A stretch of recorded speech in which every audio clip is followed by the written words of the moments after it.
Samajwadi party में cycle किसको मिलेगी, अखिलेश यादव या फिर मुलायम सिंह यादव को? चुनाव आयोग पार्टी के साइकिल चुनाव चिन्ह को लेकर आज फाइनल फैसला सुना सकता है।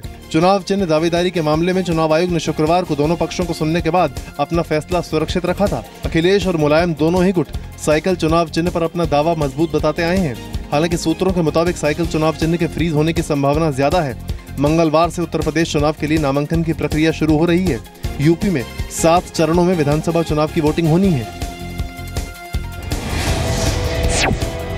यूपी और उत्तराखंड के आगामी विधानसभा चुनाव के लिए बीजेपी अपने उम्मीदवारों के नाम की पहली लिस्ट आज जारी कर सकती है।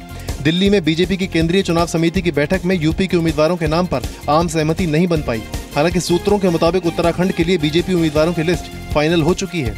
रविवार देर रात तक हुई बैठक के बाद बीजेपी ने अपने उम्मीदवारों के नामों का ऐलान नहीं किया। बैठक में पीएम नरेंद्र मोदी, पार्टी अध्यक्ष अमित शाह, गृह मंत्री राजनाथ सिंह, यूपी प्रभारी ओम माथुर, प्रदेश अध्यक्ष केशव प्रसाद मौर्य, यूपी के संगठन मंत्री सुनील बंसल, राष्ट्रीय उपाध्यक्ष दिनेश शर्मा, यूपी के विधानमंडल दल के नेता सुरेश खन्ना, अरुण जेटली और चुनाव समिति के दूसरे नेता मौजूद रहे। सूत्रों के मुताबिक यूपी विधानसभा चुनाव के पहले 2 चरण के चुनाव के टिकट आज जारी किए जा सकते हैं। दोनों चरण में चुनाव वेस्ट यूपी के साथ रोहिलखंड के कुछ जिलों की सीटों पर हैं। सूत्रों के मुताबिक लगभग सभी मौजूदा विधायकों के टिकट को हरी झंडी मिल चुकी है, जबकि दूसरे दलों से बीजेपी में आए विधायकों को भी टिकट दिया जा सकता है। बीजेपी की केंद्रीय चुनाव समिति की दूसरी बैठक बुधवार को होगी। उसमें अधिकतर उम्मीदवार घोषित कर दिए जाएंगे। उत्तर प्रदेश विधानसभा के लिए 7 चरणों में चुनाव होगा, जो 11 फरवरी से शुरू होगा। वहीं उत्तराखंड में 15 फरवरी को चुनाव होना है। बीजेपी ने यूपी में अखिलेश सरकार की समाजवादी स्मार्टफोन योजना को चुनाव आचार संहिता का उल्लंघन बताते हुए इसके खिलाफ चुनाव आयोग में शिकायत दर्ज कराई है। बीजेपी ने चुनाव आयोग को एक चिट्ठी लिखकर कहा है कि समाजवादी स्मार्टफोन योजना में रजिस्ट्रेशन से सीधे तौर पर समाजवादी पार्टी का प्रचार हो रहा है। योजना में समाजवादी पार्टी का नाम है और आने वाले वक्त में स्मार्टफोन दिए जाने का वादा किया जा रहा है, जो सीधे तौर पर आचार संहिता के उल्लंघन की श्रेणी में आता है। इसलिए चुनाव आयोग को चाहिए कि योजना पर तुरंत रोक लगाई जाए ताकि मतदाता प्रभावित न हो। समाजवादी स्मार्टफोन योजना का ऐलान पिछले साल सितंबर में किया गया था। इसका रजिस्ट्रेशन 16 अक्टूबर से शुरू होकर 31 जनवरी तक जारी रहा। ऐसा कोई भी व्यक्ति जिसकी उम्र 18 साल से ज्यादा है और जो 10वीं पास है, वो इस योजना में रजिस्ट्रेशन करा सकता था। पश्चिम बंगाल के मशहूर गंगा सागर मेले में मकर संक्रांति के मौके पर भगदड़ मचने से 6 श्रद्धालुओं की मौत हो गई, जबकि कई लोग जख्मी हो गए। कई घायलों की हालत गंभीर बताई जा रही है। यह हादसा गंगा सागर के कुचुबेरिया इलाके में जेटी नंबर 5 पर हुआ। ये इलाका 24 परगना से सिर्फ 5 किलोमीटर दूर है। भगदड़ तब हुई जब लोग बोट पर सवार हो रहे थे। हालांकि राज्य सरकार ने गंगा सागर में भगदड़ मचने की खबर को गलत बताया है।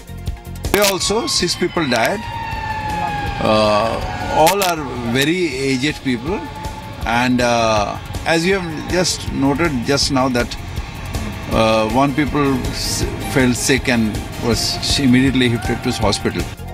वहीं बीजेपी ने घटना की निष्पक्ष जांच कराने की मांग की है। सरकार ने सही कदम उठाता, सही बंदोबस्त करते तो ऐसा घटना नहीं होता। इसके लिए हम चाहते हैं कोई एक जांच हो, निष्पक्ष जांच हो। राज्य सरकार ने मारे गए लोगों के परिवार वालों को 5-5 लाख रुपए का मुआवजा देने का ऐलान किया है। वहीं प्रधानमंत्री नरेंद्र मोदी ने इस भगदड़ में लोगों की मौत पर दुख जताया और मृतकों के परिवार वालों को 2-2 लाख रुपए और घायलों को 50-50 हजार रुपए मुआवजे के तौर पर देने का ऐलान किया। जम्मू कश्मीर के अनंतनाग में सुरक्षा बलों और आतंकियों के बीच मुठभेड़ जारी है। पहलगाम के आबूरा गांव में छिपे हिजबुल मुजाहिदीन के 3 आतंकियों को सुरक्षा बलों ने घेर लिया है। उन्हें पकड़ने के लिए शाम से शुरू अभियान रात तक जारी रहा। इसी दौरान आतंकियों को बचाने के लिए मुठभेड़ स्थल पर स्थानीय लोग जमा हो गए। आतंकियों की तरफ से गोलीबारी हुई। मिली जानकारी के मुताबिक कल दोपहर बाद अनंतनाग पुलिस को जानकारी मिली थी कि 3 से 4 आतंकी पहलगाम से करीब 5 किलोमीटर पहले आबूरा गांव में किसी संपर्क सूत्र के पास आए हैं। उसी समय पुलिस के विशेष अभियान दल एसओजी ने सेना की आरआर और सीआरपीएफ के जवानों के साथ मिलकर आबूरा का रुख किया। जवानों ने गांव की घेराबंदी शुरू कर दी। आतंकियों ने भागने की कोशिश की। उन्होंने जवानों पर पहले ग्रेनेड फेंका और फिर फायरिंग की और घेराबंदी तोड़ने की कोशिश की, लेकिन नाकाम रहे और उन्हें वापस ठिकाने में पोजीशन लेनी पड़ी। आतंकी 1 मंजिला मकान में छिपे हैं। उनके भागने के सभी रास्ते बंद कर दिए गए हैं। जीएसटी काउंसिल की आज दिल्ली में अहम बैठक होगी। इस बैठक में वित्त मंत्री अरुण जेटली केंद्र और राज्यों के बीच अधिकार क्षेत्र को लेकर बने गतिरोध को खत्म करने की कोशिश करेंगे। केंद्र और राज्यों के बीच बने इस गतिरोध की वजह से जीएसटी व्यवस्था को अप्रैल से लागू करना मुश्किल नजर आ रहा है। जेटली की अध्यक्षता वाली जीएसटी काउंसिल की ये 9वीं बैठक होगी। इस बैठक में जीएसटी प्रणाली के तहत करदाता इकाइयों पर नियंत्रण एजेंडे का मुख्य मुद्दा होगा। काउंसिल की पिछली 4 बैठकों में इस मुद्दे पर गतिरोध बना हुआ है। आखिरी बैठक 4 जनवरी को हुई थी।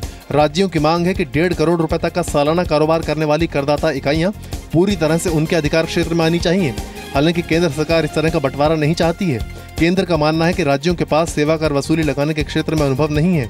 जेटली दोहरी एजेंसियों की ऑडिटिंग और प्रत्येक करदाता की जांच के पक्ष में भी नहीं है।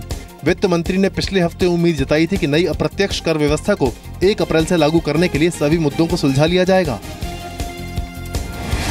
Army chief general Bipin Rawat ने चेतावनी जारी करते हुए कहा कि अपनी शिकायतों को उठाने के लिए सोशल मीडिया का इस्तेमाल करने पर जवानों को सजा दी जा सकती है, क्योंकि उनकी ये कार्रवाई अपराध के समान है और इससे देश की सीमाओं की रक्षा करने वालों का उत्साह गिरता है। 15 दिन पहले सेना प्रमुख का पदभार संभालने वाले रावत ने सेना दिवस के मौके पर अधिकारियों और जवानों के नाम संबोधन में कहा कि शिकायतों को उठाने के लिए उचित तरीके मौजूद हैं और यदि कोई संतुष्ट नहीं होता है तो वो उनसे सीधे संपर्क कर सकता है। चीन ने पाकिस्तान के ग्वादर पोर्ट की सिक्योरिटी के लिए अपने 2 शिप वहां तैनात कर दिए हैं। ग्वादर के अलावा इनका इस्तेमाल चाइना पाकिस्तान इकोनॉमिक कॉरिडोर यानी सीपीईसी की सिक्योरिटी के लिए भी किया जाएगा। चीन के इस कदम से भारत की चिंताएं बढ़ गई हैं, क्योंकि ये सीधे तौर पर चीन की नेवी की पाकिस्तान में एंट्री है। दोनों शिप एक सेरेमनी में पाकिस्तान को सौंपे गए। पाकिस्तान ने चीन से मिले दोनों शिप्स के नाम देश की 2 नदियों के नाम पर रखे हैं। एक का नाम हिंगोल जबकि दूसरे का बसोल रखा गया है। पेट्रोल और डीजल की कीमतों में फिर बढ़ोतरी हुई है। तेल कंपनियों ने पेट्रोल की कीमतों में 42 पैसे प्रति लीटर और डीजल में 1 रुपए 3 पैसे प्रति लीटर का इजाफा किया है। ये बढ़ोतरी कल रात 12 बजे से लागू हो गई है। इंडियन ऑयल ने बयान जारी कर बताया कि दिल्ली में पेट्रोल की कीमत अब 66 रुपए 35 पैसे प्रति लीटर होगी, जबकि डीजल के दाम 55 रुपए 6 पैसे प्रति लीटर होंगे। माना जा रहा है कि ग्लोबल ऑयल मार्केट में कच्चे तेल की लगातार बढ़ती कीमतों की वजह से ऑयल मार्केटिंग कंपनियों ने ये फैसला लिया है। दिल्ली पुलिस की गिरफ्त में एक ऐसा अपराधी आया है जिसने अब तक दर्जनों मासूम बच्चियों को अपनी हवस का शिकार बनाया है। गिरफ्त में आया सीरियल रेपिस्ट पिछले 12 साल से करीब 600 बच्चियों को अपना निशाना बना चुका है। अच्छा लगता था। अच्छा लगता था जी। कैसा अच्छा लगता था? शौक पूरा करने के लिए।